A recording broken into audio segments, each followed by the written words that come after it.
Hey YouTube, the YT, how are you today? I'm not going to make this a very lengthy video. I'm going to just go straight to the point. I told you I'm going to keep things real. For one, I'm just in a bad mood today. I am livid.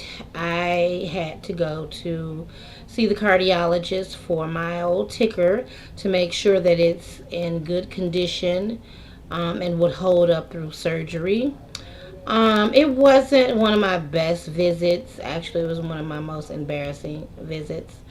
But I'm mad because my stupid self, me, I came in, I went to the information desk.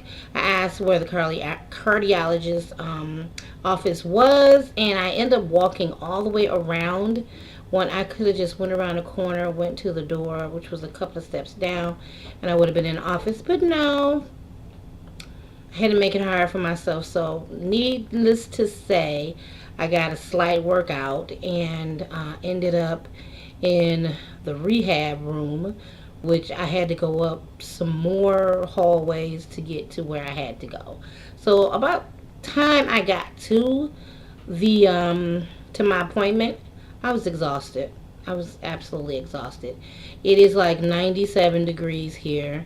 It's hot as hell, and believe it or not, the hospital was a little bit on the warm side. So it was just not a good day for me.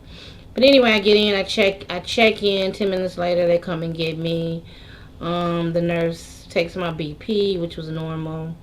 Um, she asks me a couple of questions, and then uh, the cardiologist comes in. He also asks me a couple of questions, and he has a gentleman there that dictates, types the stuff out as we talk verbatim. He asked me about my family history.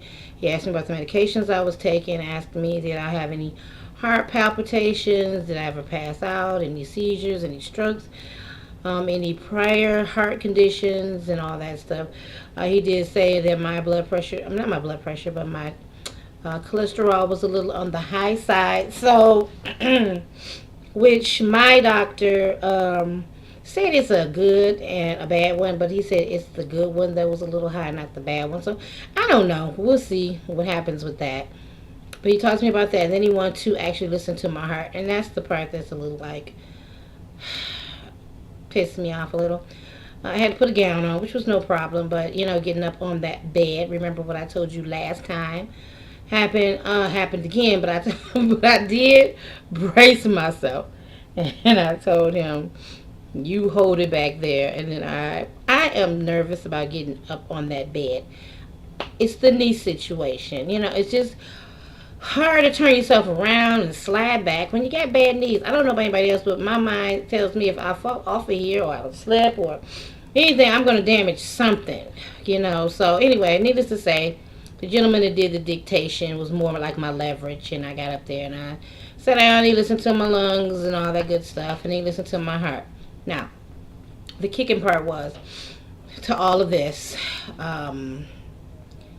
Because of my weight and my knees, I am not able to take a stress test, which he wanted me to have. So he's going to give me a test. I don't know the name of the test verbatim, okay? But it's the test where I have to go to the hospital and they inject this blue color through my veins, and it shows all this blue on the inside where my heart is and all my arteries and things like that. And they just want to take a picture of it and make sure everything's cool. And then they go through it again, maybe about an hour or so later, do the same thing over again and take another picture.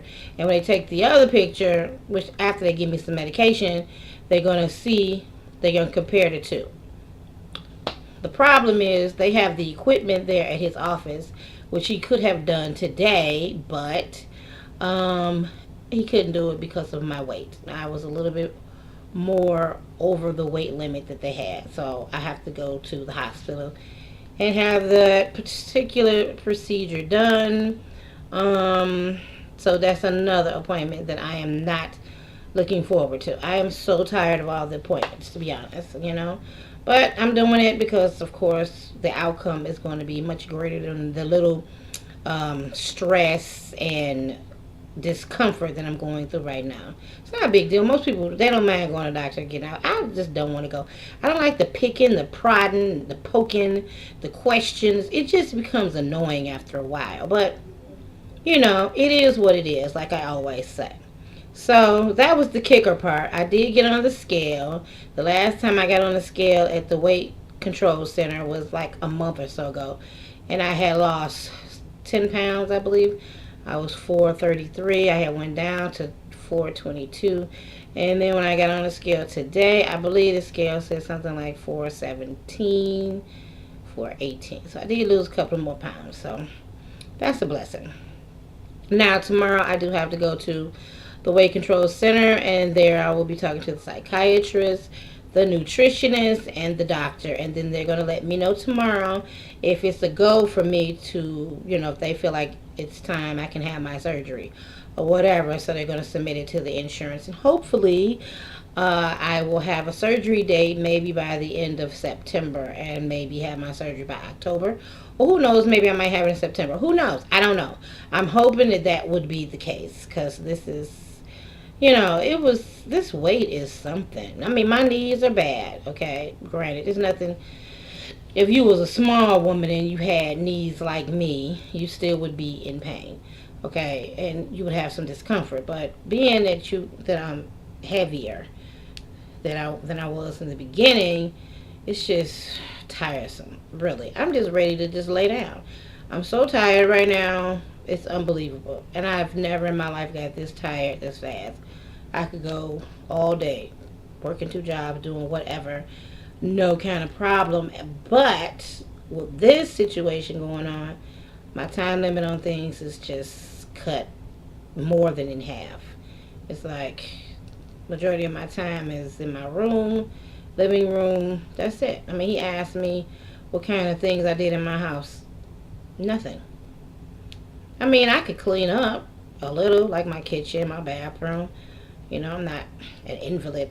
I can do those things, but I have to use a chair, to do it. But I can still do it. It's just a little depressing from standing to sitting in a chair to clean up. He asked me about the garden. I used to get in my garden. I can't get out there now. I probably would have a heart attack. All those heart palpitations, those seizures, those headaches, fainting spells. If I was active, I probably would have all of those symptoms. But I thank God that in a way I am able to sit around. Like I told him, I can't work. I'm just disabled right now, so I can't do it. But anyway, I'm not going to make this a long, drawn-out video. I just wanted to touch bases with you guys, because I haven't done it in a while, about my gastro bypass journey. So we're at another phase. We're almost towards the end. But I think it's important that you guys know each step, so you won't think that it's going to be something easy. Now, for some of you who's had it done, it probably was. You might not have to go through all these meetings and doctor's appointments like I had to. I still have the sleep study.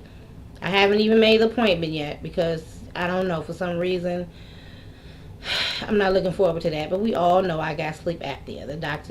The heart doctor even said I have the classic symptoms. So that'll be the next appointment. So I'll be back tomorrow with part 2 to this, with the weight control results, and we'll take it from there. So thanks so much, guys, for joining my channel, all my new subscribers, and wish me my best. Thanks so much, and bye.